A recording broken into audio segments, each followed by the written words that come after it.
There is an asteroid out there. There's an asteroid. I'm not sure. Somebody on the line could tell us. That's worth like $2 quadrillion because it's made of like gold and platinum. It's like super duper heavy metals. That like the scientists have figured this out, and it's like it's there. It's in the asteroid. Like basically, is it reachable? We could reach it. Like we could reach it. Like we could send probes there and stuff. But it's like it was like the center of a planet at some point. That got that's where the asteroid belt came from. Like there was a planet that was gonna form and it just didn't work out. But yeah, and it's like I fantasize about that a lot. Like if I get a little robot spaceship, they could like because they're saying this thing's like just one big chunk of metal. Like everybody could have gold and diamonds. Exactly. That's the thing is, I think that's way more exciting. Is what if we could, And that's the other thing is we're so susceptible. There's just asteroids and solar flares just out there that we're just living our life, kind of like the Trump bullet. That could just happen and change our reality instantly. It's out of our control. Yeah. I would love to see more. That's I kind of as a young person I get sad too because it's like. In the JFK area, we were like, his vision was, we choose to go to the moon, not because it's easy, but because it's hard, because that is the thing that will. But right now, what is our vision? What is the American? We don't have one. It's just we got to start. We have to stop Trump. Our vision is we can't have Trump. And this is the thing. The one I will give Trump certain credit on certain things. The build the wall idea was a great idea because it gave people a simple, solid goal, and Americans, we can do that. We can go to the moon. We could build a wall. It's a very we construct a wall. It's a very simple idea, and it's the idea if we get all Americans to agree on one thing, that we could do it. Yeah, we really could. We really could. We could. We're out of our minds that way. Which is, but yeah. As a young person too, it seems like, oh man, I wish because right now there's no national.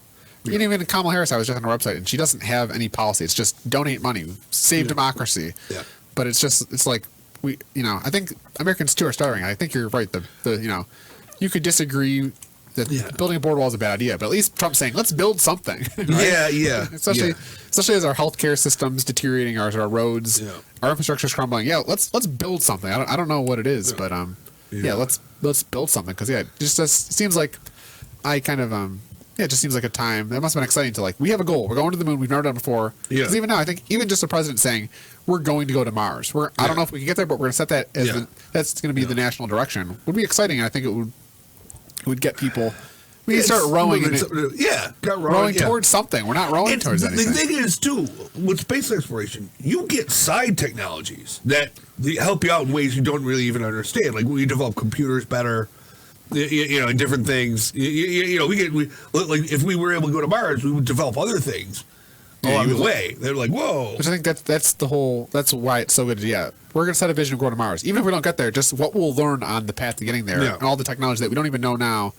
Because even, the World War, II and the development of the bomb, or the war, it got scientists working towards, we don't want bombs, we don't want atomic bombs, but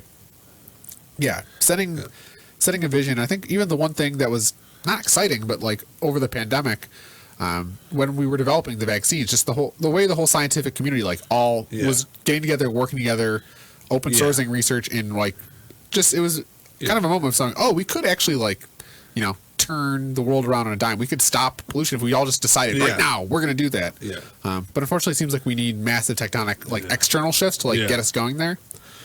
It's not going to come intrinsically, which is unfortunate, It's unfortunate, but I mean, the one episode that I did about the fourth turning talks about, essentially when you go into the decline, there comes a moment where everyone just realizes, oh, this doesn't work on our, we have no option. We have to do something different. Whereas right now we're still in the we're comfortable here. If this is, we all know things got to change, but it's not, something will happen, whether it's someone getting assassinated or a solar flare or something that something external shock and even the COVID, I think you saw the actual pollution plumes, the skies got clearer. The animals started coming out of their caves, and the boat stopped going. So the whole environment just started changing because of an external shock, which was COVID. So unfortunately, I think there's a saying you need winter to clear space for the spring, right? Or the dinosaurs too, right? If the dinosaurs hadn't been shocked, we wouldn't be here. I mean, it would. I would great. I miss the dinosaurs. Don't get me wrong.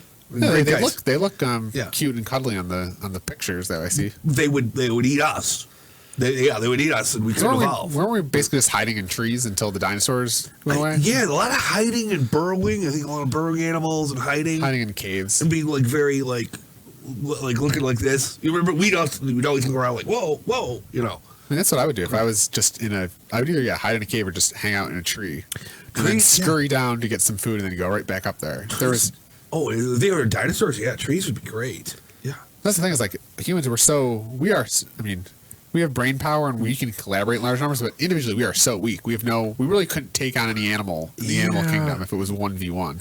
Oh no. Yeah, that's why like it always gets me like have you ever been around a large animal?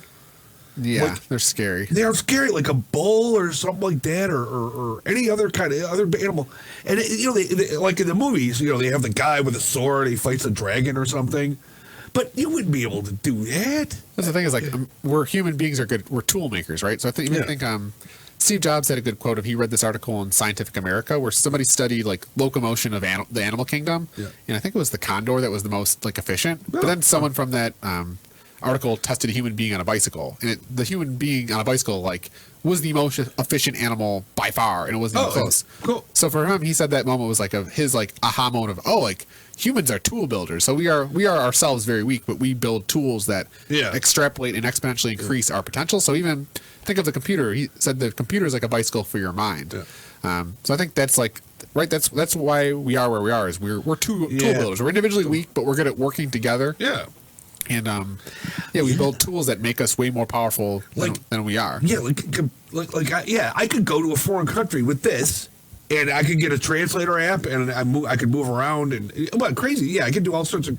Yeah, it's not my brain; it's this tool. Yeah, we're moving towards some sort of hive mind. Yeah, I think that's I mean, even when you think about, computers and internet have really only been around since like. Even 2000 was pretty early, but like we're 24 years into it, and if you zoom out, 24 years in human history is like nothing. So like we are in the beginning of everybody's got a Library of Alexandria in their pocket, which is we're just at the start of it. Like it seems like as someone that was born a millennial in the 90s and like saw the computer, it seems like computers have been around for a while, but that's just my lifetime. I mean, we are literally at the genesis of this whole computing thing, and I think we're still we're like kids learning how to ride a bike. I think even some of the political divisions are from the technology that I think the internet is it's disrupting everything, right? It's disrupting it disrupted Blockbuster, right? It's disrupting politics, like it's changing how people it's disrupting the news, and I think even coming back to Bitcoin again, the internet's going to be disrupting money too. So it's literally rebuilding our whole society, which what that looks like on the back end. We can only speculate now.